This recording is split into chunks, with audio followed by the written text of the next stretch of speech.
Hello everyone, welcome to Sharmi's creation makeup academy and studio. আজ তোমাদের সঙ্গে শেয়ার করব একটা আই মেকআপ। হ্যাঁ, শুধু আই মেকআপটাই কিন্তু শেয়ার করব, কারণ এর আগে ভিডিওতে তোমাদের ফেস মেকআপটা শেয়ার করেছিলাম, আর এখন কিন্তু অনলি ডিটেলসে তোমাদের কাছে আমি আই মেকআপটা শেয়ার করব। এটা ছিল একটা এঙ্গেজমেন্ট লুক। তো ক্লায়েন্টের ডিমান্ড ছিল একটা গ্লিটারি আইস করে দিতে, তো সেই জন্য আমি আগে দেখো আইব্রাউজটা ডিফাইনিং করে নিয়ে কম্প্যাক্ট দিয়ে ভালো করে সেট করে নিলাম। এরপর আমি একটা ফ্লাফি ব্রাশ নিয়ে ইয়েলো কালার ইনার কর্নারে, তারপরে দেখো একটা লাইট অরেঞ্জ কালার নিয়ে ভালো করে সেই দুটোকে ব্লেন্ডিং করলাম। ভালো করে ব্লেন্ডিং হয়ে যাওয়ার পরে দেখো আমি পিঙ্ক কালার নিয়ে তারপরে আবার ভালো করে ব্লেন্ডিং করলাম। এখানে ভিডিওটা লেন্দি হয়ে যাবে বলে আমি এডিট করে অনেক ছোট করেছি, বাট ব্লেন্ডিংয়ের টাইম কিন্তু অনেকক্ষণ ধরে করা হয়েছে।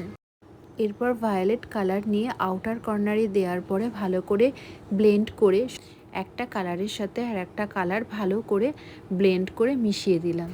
তো ক্রিজ লাইনের কাজগুলো হয়ে যাওয়ার পরে আমি একটা লাইট কনসিলার নিয়ে আর একটা আমার মনের মতো ব্রাশ নিয়েছি, যেখানে আমি কাট ক্রিজ করতে পারি। তো সেটা দিয়ে খুব সুন্দরভাবে আস্তে আস্তে আমি ক্রিজটাকে কাট করে নিলাম। আর এটা খুব সময় নিয়ে করতে হবে যাতে দুটো চোখের কাটটা খুব সমান হয়। এক্ষেত্রে আমি হাফ কাট ক্রিজ করেছি, সেটা তোমরা দেখতেই পাচ্ছ। আর তোমরা যতটা পারবে একটা লাইট কনসিলার দিয়েই তোমরা কাট ক্রিজটা করবে, তাহলে ডেপথটা কিন্তু খুব প্রমিনেন্ট বোঝা যাবে। এরপর দেখো আউটার কর্নারে আবার ভায়োলেট কালারটা দিয়ে ভালো করে ব্লেন্ড করে নিলাম। আর তারপরে আমি যত ইনার কর্নারের দিকে এগিয়ে আসছে লাইট কালার দিয়ে আমি ভালো করে ব্লেন্ড করে নিলাম। আর আমি যখন রাইট চোখে যেটা দিই সঙ্গে সঙ্গে লেফট চোখেও সেই কালারটা দেওয়ার পরেই আবার কিন্তু আর একটা কালার দিই, নাহলে কিন্তু দুটো আইস দুরকম কালার হয়ে যেতে পারে। এরপর আমি ইনার কর্নারে একটা শিমারি সিলভার কালার দিয়ে ভালো করে দিয়ে সেটাকেও ভালো করে ব্লেন্ড করে দিলাম দুই চোখে। এরপর দেখো আমি আবার একটা ব্লেন্ডিং ব্রাশ নিয়ে প্রত্যেকটা কালার একটার সঙ্গে একটা ভালো করে মিশিয়ে দিলাম, যাতে কোনো হার্স লাইন না দেখা যায়।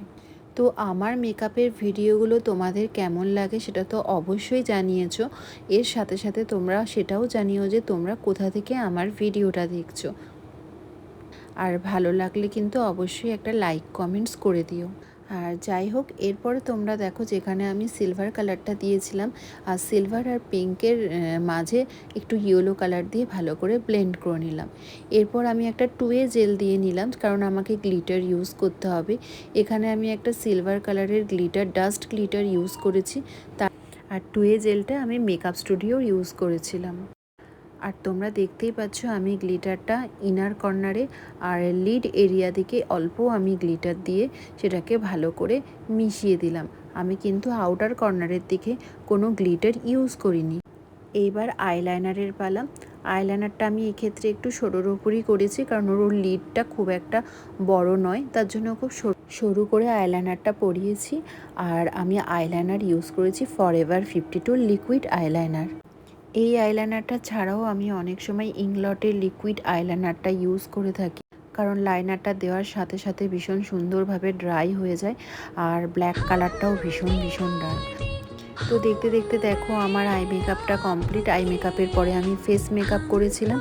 তো ফেস মেকআপের ভিডিও তোমাদের সঙ্গে আগেই শেয়ার করেছিলাম। তো আই মেকআপটা তো আমার ক্লায়েন্টের ভীষণ ভীষণ পছন্দ হয়েছে। তোমাদের আই মেকআপটা কেমন লাগলো সেটা কিন্তু অবশ্যই জানিও। আর কীরকম কি আই মেকআপ দেখতে চাইছো সেটাও কিন্তু অবশ্যই জানিও। আমার নতুন ক্লাস খুব তাড়াতাড়ি স্টার্ট হচ্ছে। তোমরা যারা ইন্টারেস্টেড আছো বা যারা আমাকে মেসেজ করেছিলে তারা অবশ্যই আমাকে কল করে নিও ডিটেলস জানার জন্য। আর যারা তোমরা আমার ভিডিওটা দেখছো তারা কিন্তু অবশ্যই জানিও কে কোথা থেকে দেখছো। তো সবাই ভালো থেকো এবং সুস্থ থাকো। দেখা হবে নেক্সট ভিডিওয়ে। চলো টাটা।